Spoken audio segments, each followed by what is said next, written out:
Hi, this is Zoe Routh, and this is episode 9, and an interview with Andrew Sykes, partner at the local firm. Well, it's an international firm, but the Canberra branch of RSM, and we're talking about social agenda and business. Andrew will also be a table host at our upcoming event, The Edge of Leadership, which is happening in Canberra, 28th of March, 2017. And we've got 2 days left to get super early bird tickets on special now for less than half price until the 30th of November. So you can grab those at my website, zoerouth.com, and click on events, and there you have it. Welcome to the Zoe Routh Leadership Podcast, your source of strategies and insights to make you a better leader. Influence, improve, inspire. Hi, this is Zoe Routh, and I'm really excited to be here with Andrew Sykes from RSM, and we're going to be talking a little bit about his background and his interest in doing social agenda work through his work and through him personally. So, Andrew, welcome to the podcast. Thank you. So give us a little bit of background for our listeners. How did you get into what you're doing, and what is your current role at RSM? I came into accounting through doing a degree at university, and then I spent quite a number of years in the financial markets. When they changed, I decided to follow my first love, which is small business advisory and working with small businesses and people. That was in 2001, so I've been with RSM for the last 15 years and enjoy it. My main role is to work with clients and staff to help build businesses.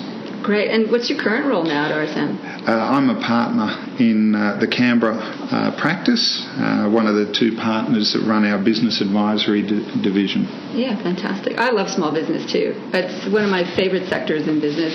It's the most exciting area to work in because you can see the impact on people's lives. Oh, yeah, absolutely. What do you love specifically about small business? You can work with small business and help them grow. So we can work with small business and you can see the results very quickly. Often bigger businesses are harder to turn around and there's not the same personal involvement and commitment. So I enjoy working with the owners and seeing them grow their businesses over years. Awesome. And are you Canberra born and bred? I'm from Sydney, like so many Canberrans. Been here since I was 14. So. Okay, so you're really a Canberra citizen. Pretty much. Awesome. And so when it comes to RSM and the community, I know that RSM has been really present in helping different charities. What is the approach and what is the philosophy that RSM has? We found at RSM that when we started growing our own business, that other elements of the community came to us and started to ask us for assistance. We tried to put formal structures in place to give everyone a fair go at that, and we started to think that as we got bigger, we had more of an obligation. So we felt that being part of a community meant that we had to try and give back. And we've really tried to focus on that. In particular, over the last 3 years, we've been heavily involved with organisations impacted by NDIS. And I think about 15 to 20% of the work that we've done in that area has actually been pro bono. So we try and make a difference when we go in and work with community organisations. Okay, so the involvement you have with charity organisations, you go in and basically give them pro bono business advice. Is that the way that you're doing it? A mixture of pro bono. We also support a number of organisations in terms of cash sponsorship as well. So it's not just our time, it's our resources and energy that we put into it. Right, and you've been supporters of Men's Link, haven't you? Men's Link is a particularly important charity to us. We think they do a great job, and they're a local organisation too. We think they've come up with a good idea, and they impact on an area that's important to us. Yeah, I definitely think that supporting young adolescent men in the Canberra community is the key to a better society, and it's often a sector that gets left behind. There's a lot of focus on other charity sectors, so I think this is a good one to profile for sure. Now, another interesting thing is because the event that we're holding next year, Edge of Leadership, where you're a table host, very excited for that, is in support of Men's Link and Outward Bound. And they work together on a project for second-year mentees for Men's Link. And you confessed before we turned on the recording that you actually did an Outward Bound program. And you were telling me a little bit about that. Tell me what you remember, because it was a while ago now, what you remember getting out of it. It was a long time ago. I do remember getting camaraderie and companionship from the school group that I did it with. It brought us together closer, and it also gave the opportunity for a challenge to actually learn how far you could push yourself. And that's what I really enjoyed about it. You went to one of the hardest areas. Like, I used to work at Outward Bound for 10 years, and I know that the program you did in Coolman was pretty tough. What do you remember about the environment out there? We seemed to always do it, the school I went to, in the coldest part of the year. So we had snow, we had rain, we were up on the frost plains, and it was just a fantastic environment. You get away from the pressures of day-to-day life, and you get to focus and be present in the moment and just enjoy what you're doing. It was one of the it was a very important couple of weeks in my life. Fantastic. It's wonderful that it had such an impact, and that's why I'm particularly excited that Men's Link does this program for their guys in second year, because to get a chance to do it as a young man, as a young person, it can make a profound difference, as you said, just teaching you how to be present, how to deal with just the basics, and be there with other people, which is awesome. We work with a lot of young people. We bring young people into our business as the future leaders of our organisation, and we often find that young men are a little bit lost when they come in. They don't really understand their roles and where they fit in. And there are some challenges with maturity in some of the young men that come through. So we think things like that are fantastic. Yeah, right. So you mean young men as in your new employees? Yeah, we have new employees as young as 18 years old working with us. So we take employees when they come through, finish school, and will be starting uni. And 18, when you're 18, it sounds very mature. And when you're a little bit grayer, it seems very early in life, doesn't it? From my point of view, it's a long way back in the past. So we think that any assistants that can start developing their leadership skills and start turning them into professionals and give them a little bit of maturity and presence is ideal. Yeah, that's right. I was speaking to a mutual colleague, Di Cargis, who is a huge philanthropist advocate in the Canberra community, and I know she's been speaking with you about helping you develop RSM's social agenda, and she asked you to survey your staff about what they contribute. Has this happened already? Yeah, we've done a survey, and the amount of goodwill and contribution that goes back from our staff is incredible. So almost every employee at RSM is involved in some sort of social contribution, whether it's being a treasurer on a board, a director. We have people volunteering overseas. We have people volunteering locally in a whole range of causes. So there would probably be upwards of a dozen charities that benefit from just volunteering, and then the number of local associations and small groups that get assistance is quite amazing. We were very impressed by how much our staff do. Yeah, right. And did you manage to talk to any of them and find out what it is about the community contribution that gets them to get out the door and do that? Yeah.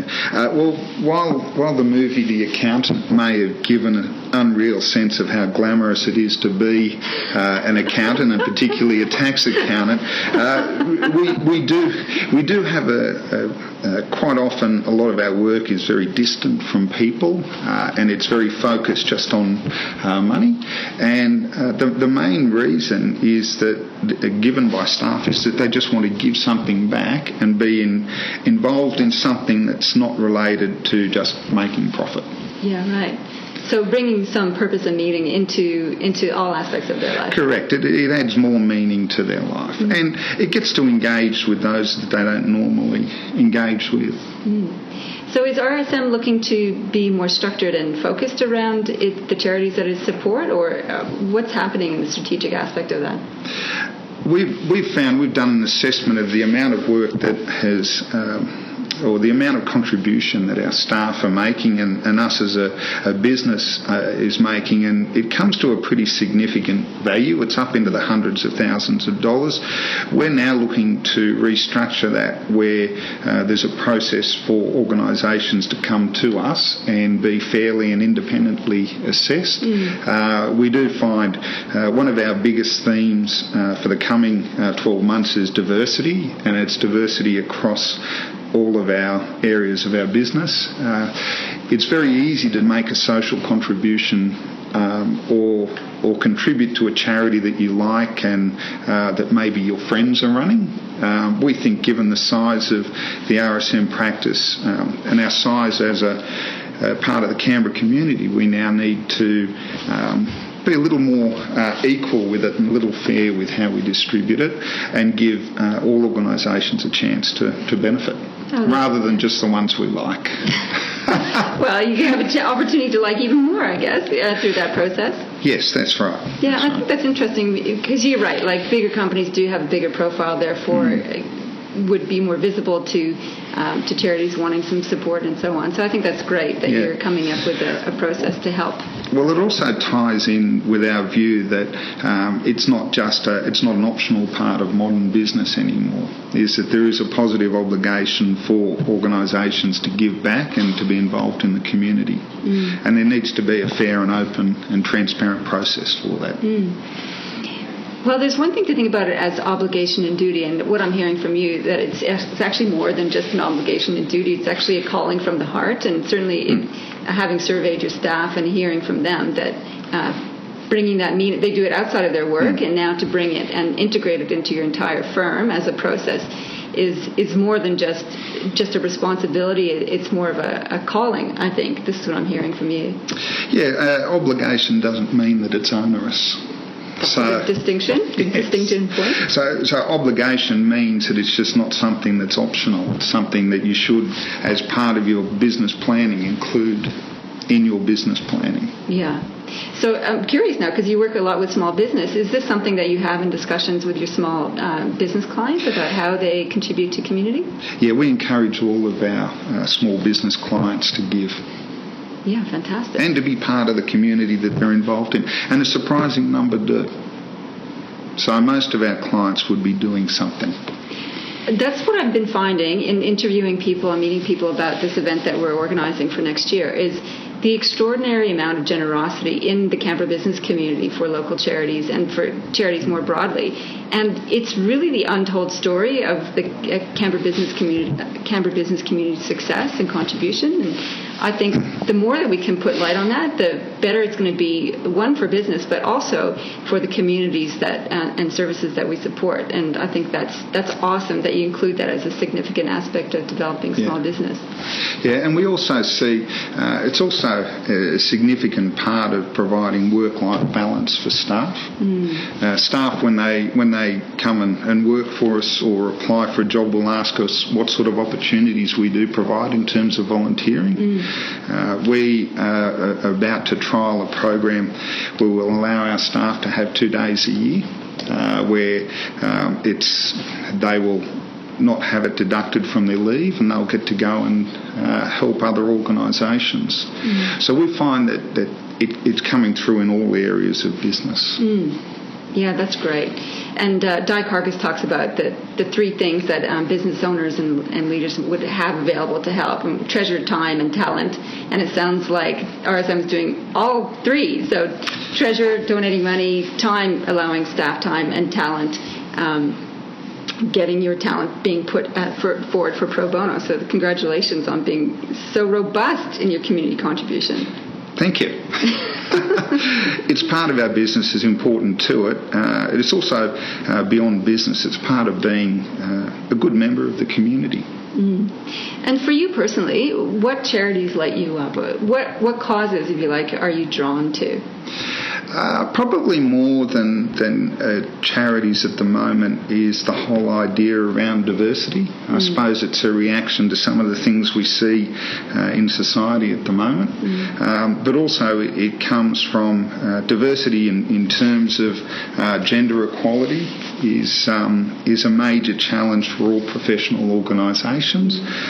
So it's probably more towards diversity than any other particular charity. But looking at a cause or a charity, I think depression seems to be a major and grows to be a major issue, and it's one that seems to hit professions reasonably hard. We do have, we've had a number of examples of staff who've had to deal with issues related to depression, and it's a very difficult situation to manage. It's very confronting, dealing with it in the workplace and having to ask people, if they're okay, and moving beyond just flippant interactions. And then when they say they're not, the whole process of managing them through taking time off work, dealing with their family, dealing with doctors, psychologists, helping them while they return to work, and it can go on for 2 or 3 years. So it is, getting in front of depression and learning how to spot the signs up front and helping people deal with it, I think, is a critical issue. Well, Seth Godin talks about the modern organisation being a modern-day tribe. And I think when you have that concept that your people, your staff, are part of your tribe, part of your family, if you like, your corporate family, then that kind of interest and care for them as human beings is really important. And that's really different than 10, 20 years ago, when that kind of private life was sort of severed off from your working day. And being responsible for it, or being interested and compassionate around it, is a sign of more heart in business, I think. Yeah, it's definitely two-way now. I remember when I started working, you never really spoke to the partners in an accounting practice or the senior people, and there was a real divide. Now it's very much two-way communication, and it's very much our staff are all of the assets of our business. All of our assets walk out the door every night, and we hope they come back the next day. So we need to care for them more than just making a profit off them. Yeah, absolutely. And that kind of sense of people are the business it's an evolving meme, and the smart businesses think about their people as critical as family. So well done on that. Thank you. So last question for you. What is your advice? Well, you've already started talking about this in terms of advice for business when it comes to social contribution. If you were talking to me as a small business client of yours, what would you suggest I do in terms of looking at social contribution? How would I start with that? Start coming up with a plan. First off, make a commitment to it, and commit to making it part of your business's DNA. So promote it with your staff, put it up on your website, let people know. We've always been very shy about promoting anything we've done, but what we find is that the promotion of it actually works internally rather than externally, and letting our staff and our people know that it's commitment and priority for us. It's one of the things that we expect to do in business. Then it starts to flow through. So the first thing to do is just to get started, is to have a think and try and work out what's some sort of cause. It could be, become a Men's Link mentor, or it could be as simple as take a table at the next Men's Link breakfast to get involved, or go and attend one of the many charity functions to start learning about it, and then just start planning to start. Get into it. Well, a great opportunity for folks is to come along to the Edge of Leadership next year, where we're going to have an extraordinary amount of business leaders sharing their experiences in the different charities they support, as well as a number of not-for-profits in the room as well, showcasing their causes and what's important to them. So if businesses are new to this space and want to integrate it, that's a good place to start. And that's fantastic advice. Yeah, correct. And that just becomes about networking with other businesses who are looking to do the same thing. And the power of collaboration around that just sort of creates an exponential ripple for sure. That's correct. Andrew, thank you so much for your time this morning. I really appreciate it. And I'm so excited that you're going to be a table host at our event, Edge of Leadership, on the 28th of March, 2017. And everybody else who comes along will get a chance to hear your story more explicitly and have intimate conversations with you. So thanks very much again. Thanks for the opportunity.